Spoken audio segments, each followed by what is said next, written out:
संधिगत रोगों के बाद में वर्तमगत रोगों का वर्णन आता है। अब वर्तमगत रोग विज्ञानी अध्याय, यह चौथा चैप्टर है उत्तर तंत्र का, सुश्रुत संहिता का। तो वर्तमगत रोगों में कुल कितने रोग आते हैं, सबसे पहले हम यह देखेंगे। तो 21 रोग जो हैं वो वर्तमगत रोग माने गए। कितने रोग? 21 रोग। एकविंशति इत्येते विकाराः वर्तम संश्रया। श्लोक नंबर 8। एकविंशति इत्येते विकाराः वर्तम संश्रया। इंपॉर्टेंट कुछ रोग जिनके बारे में हम बात करेंगे। तो कुंभीक पीडिका एक रोग है। कुंभीक बीज के जैसे ये पीडिका होती है और इसे कुंभीक पीडिका के नाम से जाना जाता है। तो ये जो कुंभीक पीडिका है, इसमें क्या लक्षण मिलते हैं?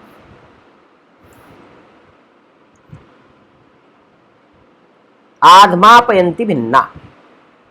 आधमापयंती भिन्ना का मतलब फूल जाए, फूट जाए, फिर फूल जाए, फिर फूट जाए। तो कुंभी के बीज के जैसी वर्तम में उत्पन्न होने वाली पीडिकाएं जो फूटने के बाद पुनः फूल जाती हैं, आधमापयति भिन्ना। ये कई बार पूछा गया है। तो आधमापयति भिन्ना ये लक्षण है कुंभी पीडिका का।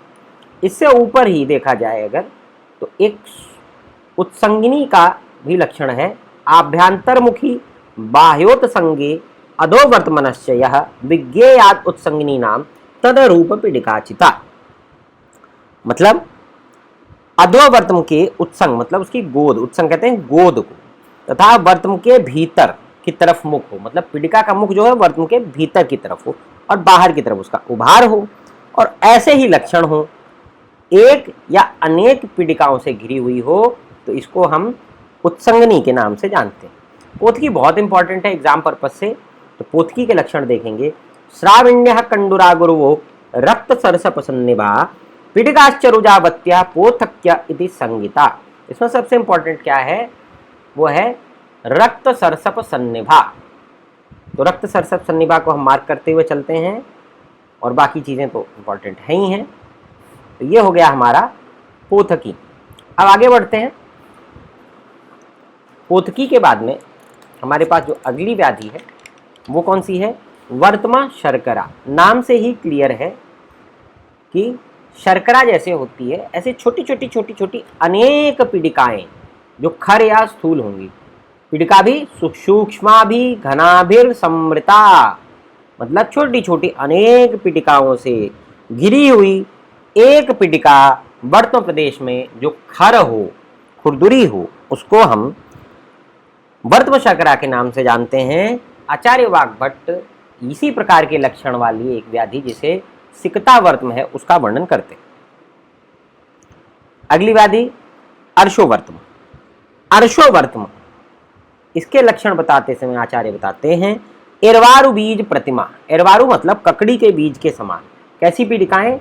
एरवारु बीज प्रतिमा पीडिका। और इंपॉर्टेंट है कि यहाँ पे जो वेदना होगी वो मंद वेदना होगी। तो इन दो चीजों को हम मार्क कर लेंगे और यह कहलाएगा हमारा अर्शोवर्तम। इन दोनों पे क्वेश्चन आए हैं, एरवारु बीज प्रतिमा और मंद वेदना। फिर आती है बात शुष्कार्श की। शुष्कार्श की जब बात की जाएगी तो उसमें लक्ष्य में दीर्घो अंकुरः खरः स्तब्धो दारुणो वर्तम संभव।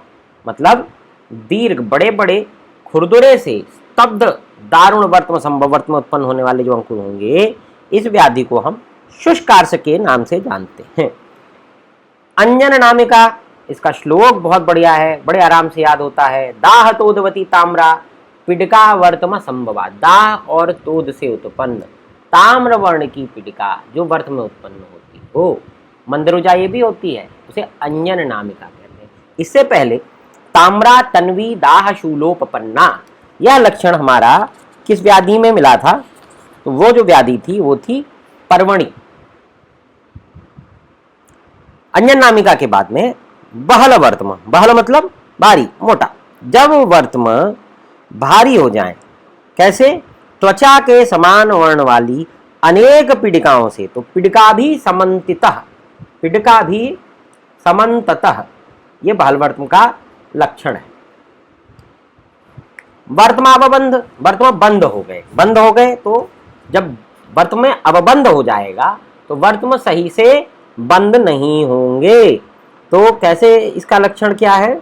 ना समम छादये तक्षी, जो आंख है वह सही से बंद नहीं होगी, वर्तों में इतना शोफ हो जाएगा। तो ये लक्षण हुआ हमारा वर्तमावबंध का। वर्तमावबंध के बाद में क्लिष्ट वर्तम।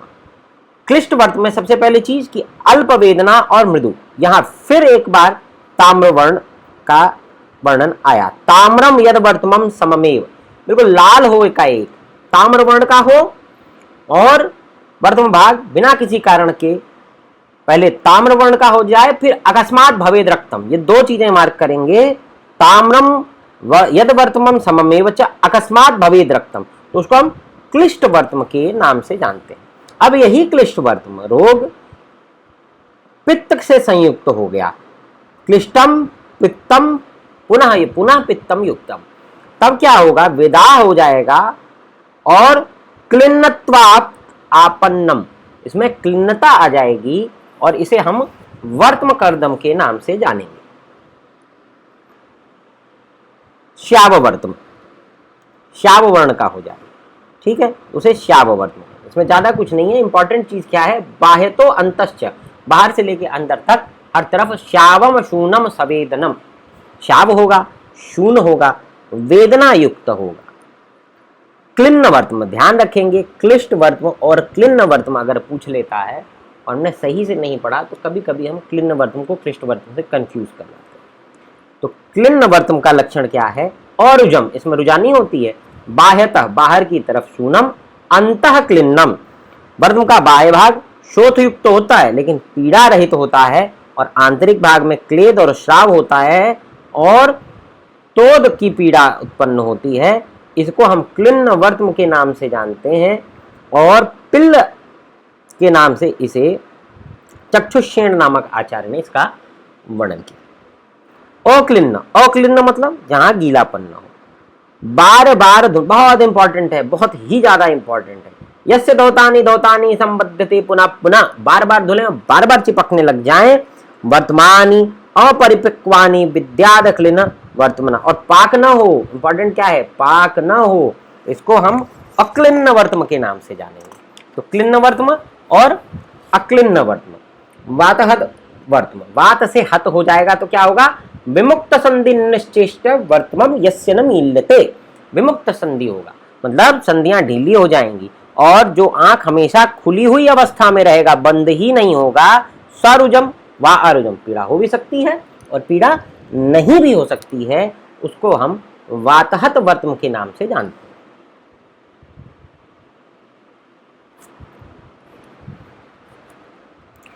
निमेश नामक रोग, निमेषिणी शिरावायु प्रविष्टो वर्तम संश्रया चालयत्यति वर्तमानी निमेशः सा गदोमता। जो निमेषिणी शिरा है, जब उसमें बात प्रवेश कर जाएगी तो चालयति अत्यति वर्तमानी, तो वर्तम को बहुत ज्यादा चलायमान कर देगी।